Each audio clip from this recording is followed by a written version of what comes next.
Welcome to Becoming Limitless. This is the podcast for entrepreneurs who want to optimize their brain and their body with biohacking. I'm going to teach you how to eliminate brain fog and upgrade your health so you can have more productivity, energy, and growth in your business. I'm your host, Tanessa Shears. Let's jump in. Welcome back to the Becoming Limitless podcast. I hope you've had a great week so far. We are on, about 20 days, maybe just a little bit under. My family is doing another no sugar and no flour challenge. I love these as resets. And you're going to be hearing about this in a coming episode about what the tools and strategies I actually implement to get out of a rut.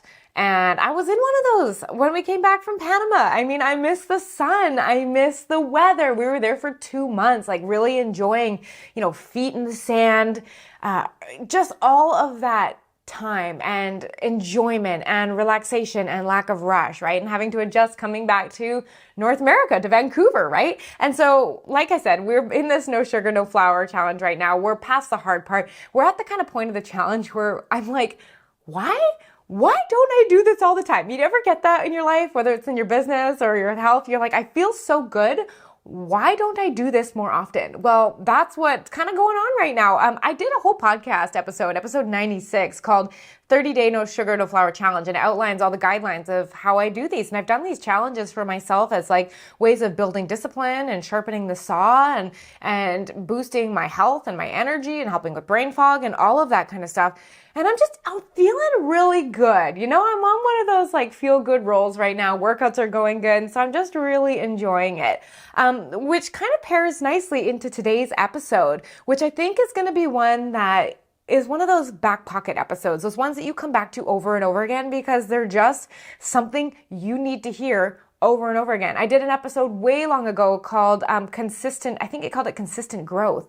And it's actually one I listen to when I'm telling myself, where are my results? How come they're not here fast enough? Like that person over there, they're getting results so quick. That's when I come back to again. And I think that this one is going to be one that will be that for you too. And in today's episode, we are talking about this one phrase that I hear more than anything else in my coaching practice. And keep in mind, I have been in business for 10 years already. I have been working with clients for 16 years in the fitness space already. And this one thing is resounding, loud response that I get when I say, hey, what's going on? What is the struggle you're dealing with right now? And it is this: I know what to do, but I can't figure out why I'm not doing it. Ooh, have you ever said that to yourself before? I know what to do, but I just can't figure out why I'm not doing it. And I've done so many consults where I am speaking with 6, 7, and even 8-figure earners who they know how to figure stuff out, right? Like they have grown companies that are highly successful, but they're stumped when it comes to their health. And they're like, I am so smart. I am successful. I know how to manage a team. Why can I not figure out how to stay on track with my eating? Like I eat well for a week or two, and then I fall off track again, or I start working out and then I stop, or I start getting more sleep and then I'm not again. And I don't need any more how-tos. I don't need any more hacks. I don't need any more recipes. I don't need any more special routines. I know exactly what to do. Are you nodding along right now? Or are you saying like, you're right? I mean, because here's what I think. Like I always find it fascinating when our brains offer up, I don't know what to do to eat healthy, or I don't know what to eat. Like, because I always think fundamentally, we always know the answer to that. Like if I ask you this, what generically is more healthy, broccoli or pancakes, right? A piece of bread or a salad? Like intuitively, we know these things, which tells us we're smart. We know what to do. We know that getting good sleep's important. We know that exercise is important. But why aren't we doing it? We get stuck in this never ending on the wagon, off the wagon loop. And we start to wonder like, will I ever be consistent? And then we start developing these beliefs of like, maybe there's something wrong with me because I've never been able to do it before. Why would I be able to do it now? Maybe there is something, maybe I'm broken. Maybe I'm flawed. Maybe I have no idea how to manage my time. Maybe there's something wrong with me. And this is what we start thinking. But here's the thing. We are thinking the wrong thing is the right answer forward. We tell ourselves, I know what to do. I don't need a hack. But the solution is I need accountability. So what we do is we go out and we look for accountability coaches. We partner up with a friend, or we think that maybe I need something simpler. Maybe I need an easier routine, something that is not so hard. Or maybe you're thinking like, I just need more time. Like I don't have the time to do the things I want to do. And I always love this comment because I think for a few people, like genuinely, our schedules are very full. But I always love to ask like, okay, if you don't have time to do something you genuinely want to do, whether that is in business, family, or health, how much time are you spending on Instagram or Netflix or TikTok or YouTube? How much time are you spending doom scrolling? We usually have time to do it. We're just prioritizing other things, right? So we think that the solution maybe should just be accountability, make it easier, or that we need more time, but that's actually not the truth. And this is why we are stuck in this loop of on again, off again, and being like, I know what to do, but I can't figure out why I'm not doing it. Here's the truth. The reason you are having a hard time following through is because of your tolerance, or rather your intolerance for discomfort. I'm going to say that again. The reason you are having a hard time following through and staying consistent with your health is because of your intolerance for discomfort. Now, what does discomfort mean? Discomfort in your body can come in a couple forms. It can come with a feeling that you do not like in your body. Maybe it doesn't have a name. Maybe it does. Maybe it's doubt. Maybe it's frustration. Maybe it's shame. Maybe it has a name like that. But maybe it's just a physical series of sensations. Like when my stomach does this at the same time as my breathing does this, that's when I don't like it. My body feels uncomfortable and I want to get out of it. Some of us don't even have awareness that that is what is actually creating and driving a lot of our actions, is how we are physically feeling in our human body, right? The second type of discomfort we feel comes from within our own brain. And you'll often hear me talk about your brain, and then there's you. Because if you can ever stop and hear your brain thinking, I think those are two things, and I do like to separate those out, because sometimes it's not us that is driving the show, but letting our brain, and sometimes even our prehistoric brain, our brain that is specifically designed to keep us safe, right? To keep us out of danger, to keep minimal change, keep things status quo. Don't put us in harm. Like that's our brain's job, right? And so naturally, when we go to start something new, we feel all of this discomfort come up. And maybe our brain is telling us like, this is hard. I don't know if you could do it. You've never done it before. It has all these sentences which create all of this doubt and guilt, because maybe you're taking time away from your kids, or you're taking time away from your business, or maybe you feel weird taking a break because the messaging you got as a kid was that rest is for lazy people or self-care is selfish. Like maybe there's a lot of messaging in here. So that discomfort, we need to learn how to tolerate it. Because if we think that that discomfort is a sign that something has gone wrong, we will always use it as a reason to not move forward. So we're going to go through this today, and I'm going to be sharing with you like how in our bodies we can manage that discomfort and not use it as a reason to not act, right? Because let's be real, when you start anything, new habit, new eating, new steps, new walking challenge, whatever it is, it's easy to start, right? Because you know what it is? It's the newness. You know that newness of like starting something new, and maybe you've organized your calendar around it and your planner around it, and you've got maybe your checklist that you're checking off on the wall, and like that newness keeps you going because it's super exciting, right? You're like, yeah, oh, I can't wait to get up tomorrow and do this new workout. And you're so excited, right? But that newness is temporary, and we need to learn how to be able to have that grit and determination with ourselves so that we never have to say, I know what to do. I can't figure out why I can't do it. I'm helping you figure out how. And now keep in mind with this episode, I was thinking about how I should frame this episode. There's like literally 10 reasons that could fall under this category of I don't know why I'm not doing it and solving for that. This specific episode, we're going to be talking about the emotional discomfort, the mental discomfort that is preventing us from moving forward. So if you like this episode, reach out to me on Instagram. I'm at Tanessa Shears. Send me a DM and let me know you liked this episode and you would like to hear the other ways that I do like to solve for this problem. But I want to make sure that you're walking away from this episode with something tangible where you are like, hey, that is exactly what I'm going through, and I now know how to fix it, okay? So what I want to introduce, because I think so much of going into a new habit and succeeding at it is being well prepared for what is going to come in terms of the emotions you're going to experience, the roadblocks, the pitfalls, the wins, and knowing that ahead of time so that you don't think just because something feels bad, it means something has gone wrong. And I'm going to be introducing something here called the emotional cycle of change. Okay, now this is something, I didn't create it, obviously. This is something I was actually put into my awareness by Alex Hormozy. He's an internet entrepreneur, and he brought this concept up, and I can now that I've learned it, I can see it everywhere in my business, in my health, in my family life, anytime I try something new, and it also really clearly explains why we jump around so much. So the emotional cycle of change is this.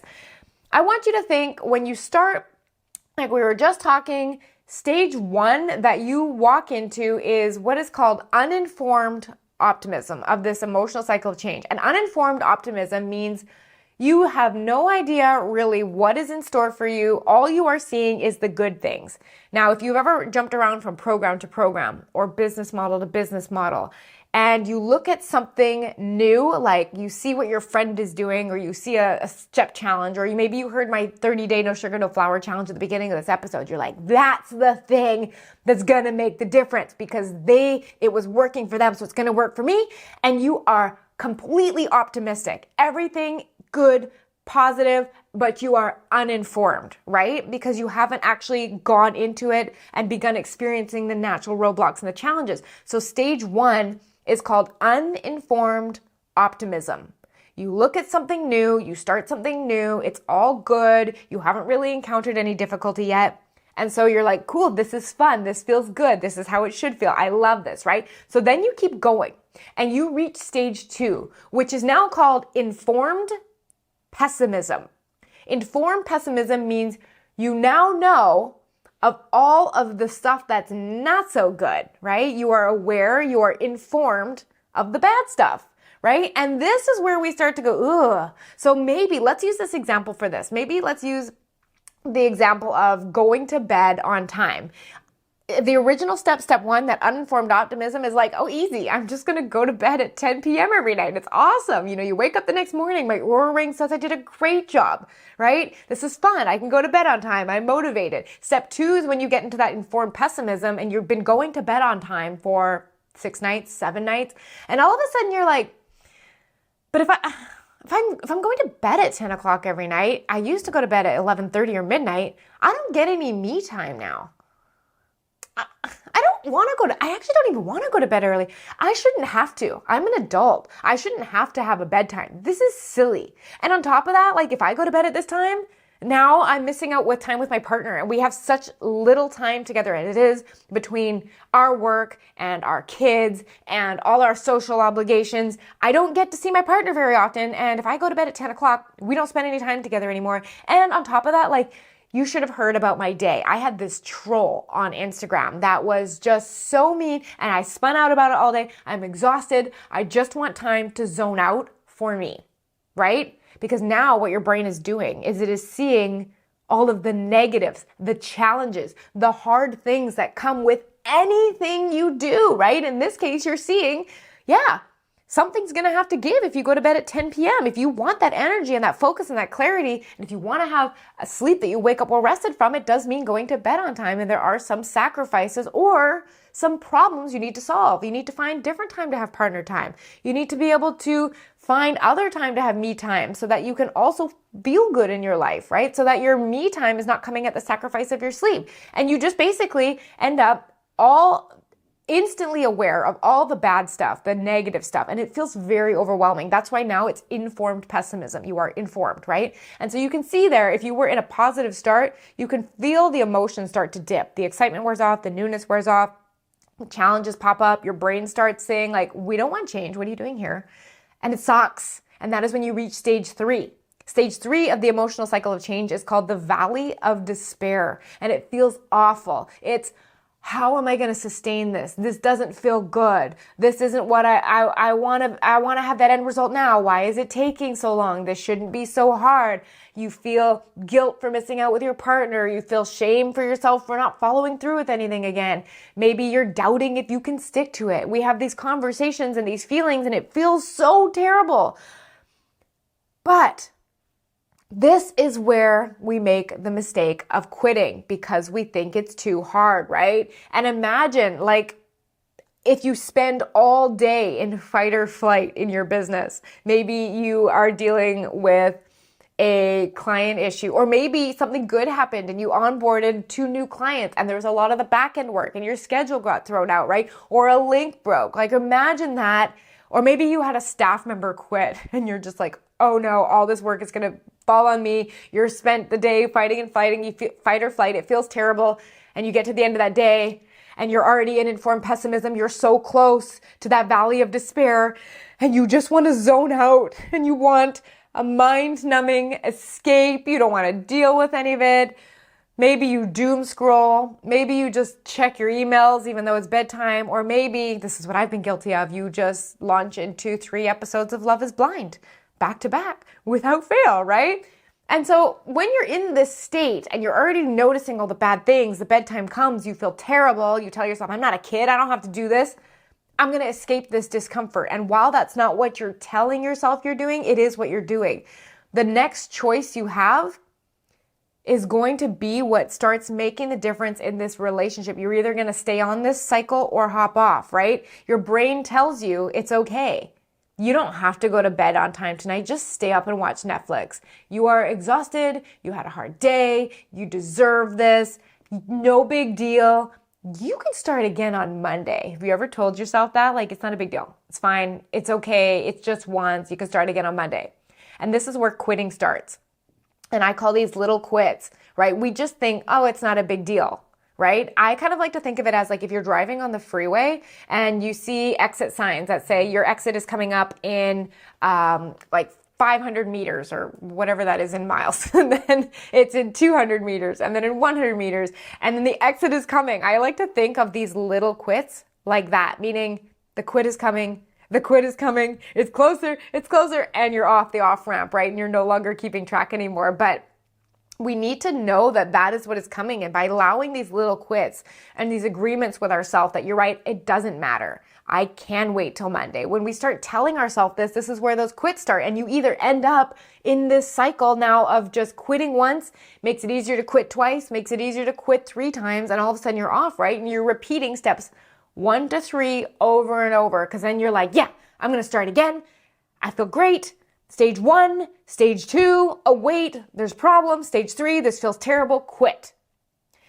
And you never really gain any traction. Or even worse, what happens is you're like, maybe it's not my bedtime. Let's focus on getting more workouts in. And so we go back to stage 1, right? Informed optimism. Workouts are fun. I love it. I'm doing these new classes, this new app that I love, all of this stuff.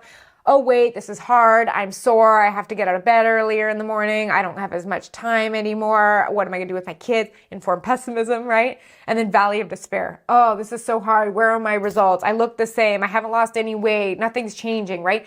Do you see yourself in this cycle now of overestimating, having optimism about what it is, figuring out what it really feels like to be in the work and the challenge, then feeling terrible about it and quitting, right? You end up in this cycle 1 to 3 over and over again, and you continually hop from habit to habit, trying to find the magic bullet, diet to diet, workout program to workout program, trying to find the magic bullet of what works. Here's the thing. With most things, they all work. It's usually us that's not doing the work. And I know sometimes that feels really hard to hear, and I have to have this conversation with myself all the time, right? And so let's talk about how to solve this. I do not want you to be in this cycle of step 1 to 3 over and over again when you're just like, I know that sleeping is good, but I can't figure out why I just won't go to bed on time. Well, it's because the discomfort in the valley of despair is higher than you are willing to tolerate. We need to increase our tolerance for discomfort, and we're going to go through it right now. So the first thing is You listen to this podcast, you now know about steps 1, 2, and 3. Informed optimism or uninformed optimism, informed pessimism, and valley of despair. You know about them, right? You need to now know those are coming so your brain is not like, ooh, what has gone wrong, right? So what we now need to do is prepare for step 4. Step 4 is informed optimism. You know what's going on, you've seen through the hard stuff, and you're starting to notice the benefits. Like, oh, interesting. It sucked. I didn't want to go to bed. I negotiated with myself. It felt terrible, but I persisted through the terrible. And now I notice I actually can concentrate all day long and I don't have an energy drop off at 2 p.m. I feel much more focused. I'm more patient with my kids. I am more consistent. Like, I feel better. I feel more in control. You're starting to feel the good part of the decision you made, right? Knowing that after the valley of despair comes informed optimism. You are starting to be aware of the good things that come when you persist. You're seeing the results, right? And then lastly, you move to step 5, which is success and fulfillment. When you're like, I can do hard things. I know there is going to be challenge in everything that I do, and it is worth it because of the result that I have created. I know I can create big results. I know I can do hard things. I don't have short-term thinking. I'm in this for the long haul. I want this as a lifestyle change and not just a 30-day challenge or a 60-day challenge. I know that to keep this weight off, these are the habits I'm going to have to do for life. So I'm settling into who I'm becoming. Success and fulfillment. That is so essential. It's that first part of you that recognizes like, I'm not just struggling and trying to get it right all the time, which is really what I think the beginning of any habit is. When you're like, I'm trying to figure it out. I'm getting it right and I'm getting it wrong and I'm getting it right and I'm getting it wrong. When you start to move into this success and fulfillment, you get to the point where you can't get it wrong. Meaning even if something comes up like that's unavoidable, like your kid was sick and you literally had to be with them and you couldn't do your workout, you then just continue back on. It's not a negotiation with yourself, a process. It's not starting over. You just begin again with the skills you've already had. And so this is that success and fulfillment. You can't get it wrong because you've done it so many times. You have the confidence. You know that there are going to be hard times before you and ahead of you, and you're willing to deal with those. And I'm going to tell you, this most successful clients that I have had in my 16 years of coaching is that the ones that succeed and maintain their results, and they no longer ask themselves like, I can't figure out why I'm not doing it, is they have a high tolerance for discomfort and for negative emotion. Like they can feel things like anxiety and stress and overwhelm and shame, and it doesn't dictate their choices the way it used to. They are having success now because they have learned that when those feelings happen, it is not a reason to change the decision you made with your higher thinking brain when you were thinking about the life you wanted, when you planned your workout yesterday, when you told yourself you were going to go to bed on time, when you wanted to eat better, meal plan, whatever it is, right? They are also very well prepared for informed pessimism. When they start something new, they know it's not going to be rainbows and daisies all the way till the end. They know that the newness will wear off and it will get tough, and they will have to have dedication and determination, and they will have to exercise discipline, and it's not going to feel good all the time. And they don't tell themselves this means something has gone wrong. It shouldn't be like this. It should be like this. It is not only should it be like that, it is normal for this to be like this. And as soon as we can really start like believing in ourselves and our souls that, oh, this happens no matter what I'm going to do, what exercise program I choose, what meal plan I make for myself, what bedtime habit I pick for myself, this is going to happen, right? Now, on the contrast, the clients that I've had that have struggled to stay consistent, they are asked what's wrong with themselves, they really struggle with, they have something in common, and that is that they try to avoid that negativity that comes in that valley of despair by choosing things that temporarily make them feel better, like doom scrolling. And doom scrolling is like when you hop on Instagram just to check, half an hour later you're still there and you don't even care about the stuff you're looking at, but it's just like giving you this dopamine hit that feels good, and you don't have to feel the fact that you might be failing, or that it's hard, or that you're doubting if you can do it, or that there is discomfort in that, right? Some people do it by overwatching TV. Some people do it by overworking. They jump back in, they feel this discomfort in their lives because they're dealing with something that's new and hard, and they jump back into work because that is a really good way to dull the discomfort of doing hard things. Another one, overeating. If you all of a sudden notice that you're dealing with something difficult and you're snacking more, or you're choosing more sugary, salty treats all the time, or you're choosing them right before bed, you are trying to comfort an uncomfortable emotion instead of directly dealing with it. But as long as you are choosing to avoid dealing with those negative feelings, understanding that they have a place in the process, then you are always going to repeat the cycle of 1 to 3, because if you can't deal with the negativity, you're going to go look for something that makes you feel better. Honestly, whether that's scrolling, eating, working, or choosing a new health habit that is shiny, exciting, and new and will give you that dopamine hit and it feels good, and off you go, new health habit, and just until you reach the valley of despair all over again, right? So if you were my client and right now, me and you, we're face to face. You came in saying, Tanessa, I know what to do. I don't need another eating habit. I just can't figure out why I'm not doing it. Here is exactly how I would coach you through this moment. Let's go back to our bedtime example, right? Let's say it is 10 p.m. or your bedtime is 10 p.m. and it's 9:55 p.m. and you're on your phone. And maybe you wanted to get off your phone earlier, and you find you're on your phone still and you want to keep scrolling. Here's what I would tell you in this moment right now. Stop. Breathe. Breathe with me, all right? First thing we're going to do is get out of our brain back into our body. So big inhale through the nose. Exhale. And I'd probably get you to do that a couple more times. All right, breathe. We're back in our body, slowing down the chatter in our brain. All right? Now, once we have done that, what are you escaping? Name it. Is it doubt? Is it anxiety? Is it fear? Is it shame? Is it guilt? Is it overwhelm? What are you escaping right now? Name it. Like for me, the flavors that come up most often between my life and my business are doubt and anxiety.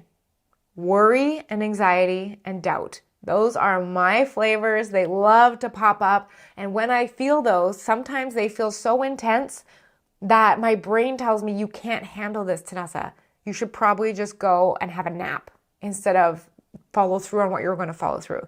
But I'm aware that those feelings come up, right? Okay, so now play along with me. Maybe doubt. Doubt is one I think as entrepreneurs we all know. No matter what you're doing in your business, there's going to be a time where you're going to feel doubt. So let's play with doubt. So maybe I asked you, what's the feeling?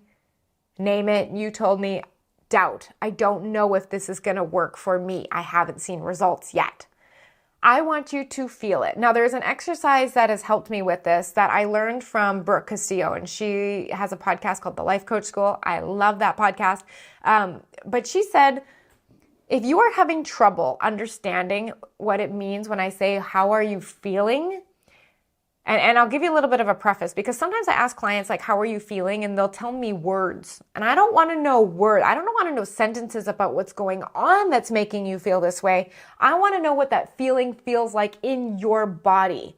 Okay? So first, here's the exercise that I learned from Brooke. She said, imagine if you had to describe this emotion and this feeling to an alien from outer space.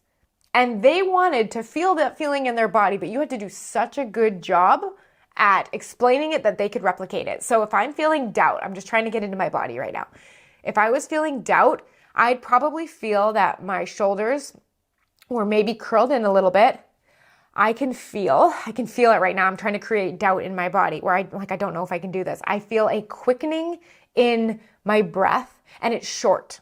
So my breathing has become short and fast. There is a mild tension happening in my stomach. And there is a bit of a buzzing in my head, right? My thinking is really fast, and it is cycling on the same things over and over again. So this is the physical body sensation that I have. My eyes are likely cast down. We have, like I said, that shallow breathing experience. There might be a little bit of a warming sensation in my chest. Like that is the experience of doubt in my body. Now, if you feel shame or guilt or whatever, even just like plain old, just call it discomfort if you don't have a name for it. Like, what is the physical sensation that you are feeling in your body, right? What are you feeling? Stay present with it. So I have doubt in my body right now. It's interesting because you can create it. You really can. Now, here's what I tell myself. You are okay. Really, you are okay. What if the worst thing that can happen to you right now is a feeling? What if you didn't need to escape this? Now feel, if you have been creating this sensation with me, or if you do this on your own and you are in guilt or doubt or shame or anxiety or overwhelm or doubt, like I said, this is the feeling that is driving all of your decisions. Your brain has decided it does not like this particular cocktail of sensations, and when put together has set off a red flag in your brain to avoid follow through. Nope. We have to avoid this feeling and escape it. Escape it with your phone, escape it with alcohol, escape it with food, escape it with overworking, whatever it is. I can't tolerate feeling this. But what if the worst thing that could happen as you were going through the valley of despair was a particular set of sensations in your body or a feeling? Think about that. Breathe again. What if you didn't need to escape this? Breathe again. What if you just sat there with that uncomfortable feeling and asked yourself this? If there was no feeling that you were not willing to feel, what would you be capable of? Would you be willing to feel this physical discomfort in order to achieve your goal, knowing that it is just a cocktail of feelings, a particular way, maybe you're breathing, or your stomach is, or your eyes, or your energy, or the sensation on your skin, or maybe you're sweating? What if these physical sensations are just that? And if you are willing to feel what you might be feeling right now, if you're doing this alongside me, if this is the worst, is this feeling, if this is what you have spent your whole life avoiding, was a feeling, and making your decisions by a feeling, what would you do differently? Like, what if you just let this discomfort hang out in your body without having to do anything to get rid of it? Like, a lot of us feel that, like, if we have this feeling in our body and it sits here, it'll grow, and then I will be so overwhelmed that I'll be paralyzed, I'll get anxiety attacks. But I'm going to tell you, in personal experience, when I have sat with feelings, they never last for more than 15, 20 minutes, and they might roll in waves where they get more intense, and then they leave, and then they come back and they leave, and it might happen over a couple of days. But you know what I have learned? I have learned that I can feel things without reacting to it, right? And once you notice, wait a second, these feelings aren't forever, they pass. And if I can just sit with a feeling, not need to react to it, let the feeling pass, if I can practice feeling uncomfortable, if I can practice having negative emotions in my body without needing to escape it, my tolerance for these feelings increases. And you can learn, like I said, that you can feel hard things without reacting to it. And if the reason you haven't been following through is because you feel some type of negative way, have a negative set of thoughts, and you avoid them with escaping and choosing the easier route, this is how you do it. You breathe, get in your body, name, what are you feeling? What does it actually feel like? Feel it, feel it, feel it. Why are we trying to escape this, right? And when you stop reacting out of fear, you make better choices, like going to bed on time, like planning your food for the week, like getting out of your bed in the morning and doing the workout, even if you don't want to. Turning off Netflix, going upstairs, getting into bed, putting your phone down. All those are little moments of discomfort that you can choose to not have to dictate your choices, right? And here's why this matters. Because creating consistency is one of, if not the single most important skill set. If you want to optimize your health, you have to master this, right? We can't just avoid negative feelings all the time, because I'm going to tell you this. I would bet that the quality of your life is in direct proportion to the amount of discomfort you are learning to tolerate when it comes to going after your goals and going after your dreams and going after the body you want and the health you want and the brain you want. Because it's the habits that are done consistently that create the energy that we need to thrive and become focused, productive entrepreneurs that create impact with our clients, our families, our kids, and our communities. Because when your energy is optimized, you are able to run your business as a clear, effective leader that feels confident and healthy and in control of your life. Like, you know that you can manage things. And you don't quit when things become uncomfortable. And this means that you'll never not quit again or never give in to discomfort again. But you make it as a standard for yourself that these are not the emotions that make decisions for you. You do not let that discomfort make decisions for you, right? And in my Becoming Limitless coaching program, like, developing that lasting consistency with your health routines is one of the main things that I help 6- and 7-figure entrepreneurs with when they want to devote more of their bandwidth to their health and double their energy and get a sustainable health routine in place that fits with your busy lifestyle, right? And you want to use that data to make a science-based routine, you know, it works for you. And just because we enter this, like, this is not just I give you stuff to do and you go out and do it and you meet your own discomfort. This is why it is a coaching program, because you know what to do intuitively. What we're struggling with is learning how to be uncomfortable, right? We also in the program work on routines for high quality sleep, systems for eating unprocessed food regularly, mastering meal planning, increasing resilience, adding in exercise and steps and movements so you can successfully manage your business and your family and your health, and really feel like I am making the choice. I'm in the driver's seat of my life. I have taken back control. And so if you are sitting there right now asking yourself, what is it? Like, I know what to do, but I can't figure out why I'm not doing it. My ask of you would be, how much time are you spending being okay with the discomfort you feel? What is your tolerance for discomfort, and are you able to increase it? Are you able to practice sitting in it? And this is how you increase it, right? You sit in it and you allow yourself to feel it and you increase your tolerance one practice session at a time until you are no longer driving your decisions about your health from these negative emotions. You can tolerate them, I promise. Not only can you tolerate them, you can learn to experience them and still thrive in your life, right? What this also teaches you is that your life is not meant to be 100% positive all the time. A negative emotion is normal. It is part of our human experience.